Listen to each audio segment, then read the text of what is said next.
මම හිතනවා අද ඊටමත් වැදගත් දිනයක්.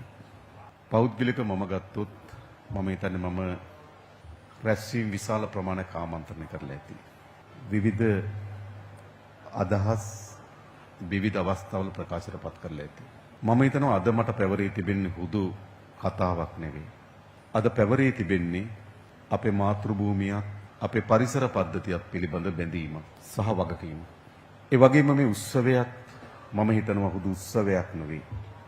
පරිසර පද්ධතිය පිළිබඳ අපේ තියෙන බැඳීම, අපේ තිබෙන හැඟීම්, අපේ තිබෙන වගකීම් ප්‍රකාශයටපත් කිරීමක් කියලා මම විශ්වාස කරනවා.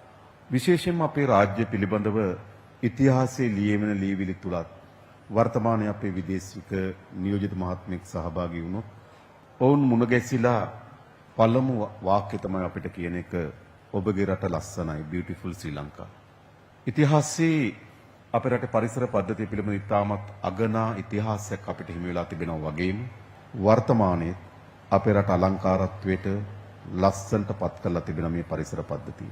එහෙත් මේ අපිට පෙනෙන අලංකාරත්වයේ පිටුපස යට ඉතාමත් ගැඹුරු ඛේදවාචක ගැඹෙලා තිබෙනවා. අපිට මේ පෙනෙන සුන්දරත්වයේමද සැබවින්ම අපේ පරිසර පද්ධතියේ අපි මුහුණ දී තියෙන අභියෝගය. අපි මේ දකින අලංකාරත්වයේමද සැබවින්ම පරිසර ශාස්ත්‍රයේ අපි දකින අලංකාරත්වය නැහැ. ඊට වඩා ප්‍රබල අභියෝගයක් සහ ගැඹුරු ඛේදවාචකයකට අපි මුහුණ දී තිබෙනවා. අපි කුඩා කාලයේදී අපේ රාජ්‍යය අපි හඳුනාගත්තේ නායාම් වලින් තොර රාජ්‍යයක් ලෙස. එහෙම ඉගෙනගත්තු අපි අපේ ජීවිත කාලය තුලම අපි නායාමේ ඛේදවාචකයේ අත්විඳිනවා. මා දන්නා මේ කෑගල්ල ප්‍රදේශෙත් ඔබ දන්නවා පහුගිය කාලේ විශාල නායාමක් කරා මිනිස් ජීවිත අහිමි වුණා. අපි කුඩා කාලයේදී අපේ රට අපි හඳුනාගත්තේ ගන් වතුර වලින් විශාල නියගයන්ගෙන් තොර රාජ්‍යයක් ලෙස. ඒ හිමිකම සහිත ඉපදුණු අපි අපේ ජීවිත කාලය තුලම මහා ගම් වතුරයන්ගේ විනාශයන්, මහා නියගයන්ගේ විනාශයන් අපි අත්විඳිනවා. ඒ වගේම අපි දන්නවා අලි මිනිස් ගැටුම. සාමාන්‍යයෙන් ගත්තොත් එක වසරක අලින් විසින් මිනිස්සු ඝාතනය කළා තිබුණා 172ක්. එම වසරෙම අලින් ඝාතන වෙලා තිබුණා 450කට ආසන්න ප්‍රමාණයක්. ඒ කියන්නේ ආසන්න වශයෙන් ගත්තොත් එක් මිනිස් ඝාතනයකට අලි ඝාතන 3ක් සිද්ධ වෙනවා.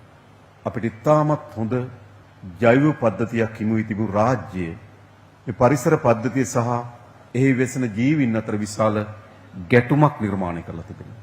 ඒ නිසා වර්තමාන ජීවත් වෙන අපිට යලි අපි මේ රාජ්‍ය පරිසර පද්ධතිය යලි ප්‍රතිස්ථාපනය කළ යුතුයි. යලි ප්‍රතිස්ථාපනය කළ යුතු මේ පරිසර පද්ධතිය. මේ ඛේදවාචකයේ මේ විදියටම ඉදිරියට ගෙන්න ගියොත් අපේ අනාගත දරු පරම්පරාවන්ට අපේ අනාගත පරපුර වෙත අපි හිමි කරනු ලබන්නේ ඛේදවාචකය.